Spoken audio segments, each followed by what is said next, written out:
J'ai un caractère de chien. J'ai beaucoup de défauts. Vous avez un caractère de chien. Est-ce que vous avez des défauts? Intéressant, hein? Bonjour, comment allez-vous? Vous allez bien? Je suis content de vous voir et très heureux d'être en pleine forme. J'espère que vous aussi. Dites-le, hein, à voix haute, comme toujours.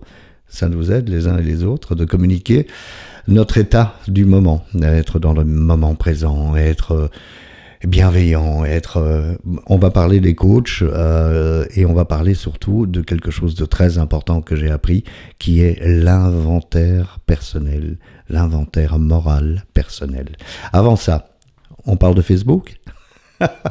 Je sais, j'en avais marre hein, que je vous parle de Facebook, mais c'est important parce que il paraît, hein, à ce qui paraît, quand on arrive à 10 000, tout change. Donc voilà, vous allez sur Facebook, s'il vous plaît, vous tapez Stéphane Chaud-page, et puis là, vous allez cliquer sur Je m'abonne et sur j'aime, d'accord? Ou s'abonner, j'aime, ou en anglais, ou en toutes les langues que vous voulez. Donc Stéphane Chaud-page sur Facebook, ça me ferait plaisir que vous le fassiez. Ça prend 2 secondes, c'est 2 clics, ça coûte rien, et ça nous permet d'avancer dans ce que j'essaye de faire, de propager ces vidéos de manière à partager mon expérience. Alors on va revenir au coach. Je n'ai rien, si vous êtes coach et vous êtes gourou quelque part dans le monde, et quelle que soit la langue que vous parlez, la communauté dans laquelle vous agissez, mon but n'est pas de vous critiquer. Je voulais simplement, dans cette vidéo, parler de mes défauts. J'ai appris que j'avais des défauts. Ça, c'est une sacrée révélation, hein. Ah bon, j'ai des défauts? Je ne savais pas. Pendant 25 ans, donc, pour ceux qui arrivent seulement et qui n'ont pas vu aucune autre vidéo, je me suis bien arrosé à coups d'alcool et de litres d'alcool pour supporter la vie. Bon, le résultat, c'est qu'évidemment, l'alcool n'apporte aucune solution, mais que des problèmes. Et surtout, l'alcool a un effet, comme toutes d'autres drogues, hein, comme les médicaments, comme les benzos, etc., a un effet qui fait que finalement on est dans une autre réalité et donc pas capable d'écouter les autres. Mon problème a toujours été, pendant cette consommation d'alcool, jusqu'à il y a 6 ans, d'écouter les autres. Moi, j'écoutais pas. Et il y a 6 ans, j'ai découvert un programme de rétablissement très connu et un programme qui va parler en étapes à ceux qui le font, le programme des 12 étapes, avec une étape qui est cruciale, enfin elles sont toutes cruciales, mais il y en a une qui est cruciale, qui permet de reconnaître ses défauts, de les retrouver, c'est l'étape 4. Alors on va parler de cette étape 4, pour quelle raison? Parce que moi j'ai découvert que j'avais des défauts. Ne le dites à personne, mais j'ai beaucoup de défauts. Qu'est-ce que je peux faire à l'encontre de ces défauts? Eh bien, l'étape 4 m'a permis de faire un inventaire. Donc, par exemple, j'écris le nom d'une personne ou d'une institution dans une colonne. Dans la colonne d'à côté, j'explique mon ressentiment sur cette personne ou cette institution. Ou ça peut être la vie hein, aussi. Et dans la 3e colonne, je vais essayer de voir quel est le trait de caractère dominant, quel est le défaut qu'on peut identifier dans ce que j'ai écrit. Eh bien, c'est saisissant, c'est très simple à faire. Parfois, c'est très blessant, mais c'est saisissant. Je vais vous dire pourquoi. Et on va prendre un exemple concret. Au lieu d'être toujours dans l'agressivité, dans l'attaque, hein, la meilleure défense c'est l'attaque, mais non, c'est pas vrai du tout, il faut attaquer personne bien sûr.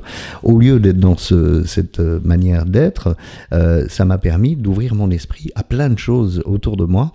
J'ai découvert en 2015 la méditation par exemple, j'ai découvert des lectures spirituelles. Alors, spirituel ne veut pas forcément dire religieux. Encore une fois, je n'ai rien contre les religions.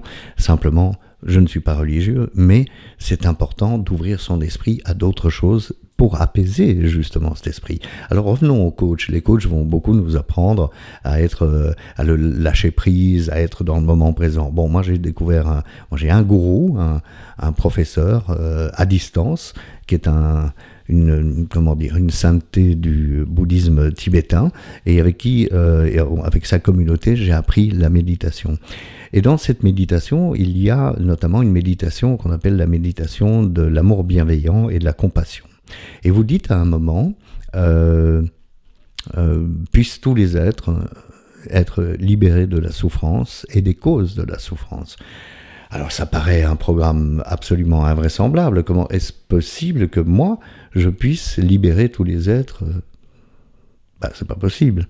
Oui, mais c'est pas le problème. Le problème, c'est pas de libérer tous les êtres.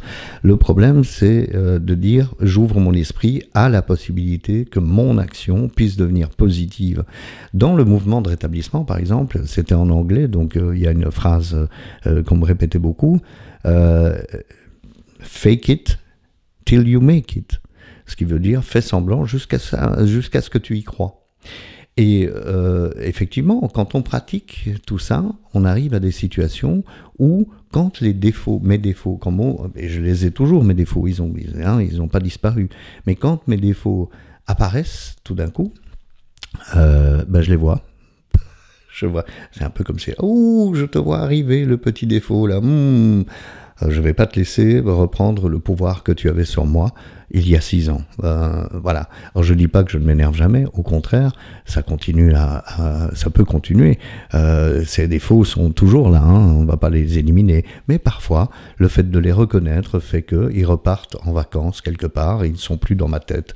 Et qu'est-ce que ça provoque? Je vais vous prendre un exemple concret. Un matin, je me réveille et je vois que un de mes voisins sort et j'ouvre ma porte et je papote avec lui dans la cour. En fait, j'ai une cour de garage et je papote avec lui. Arrive une voisine qui ouvre la fenêtre de sa voiture en sortant de son garage et on commence à papoter. Vous savez combien de temps ça a duré, cette histoire? 2 minutes, même pas.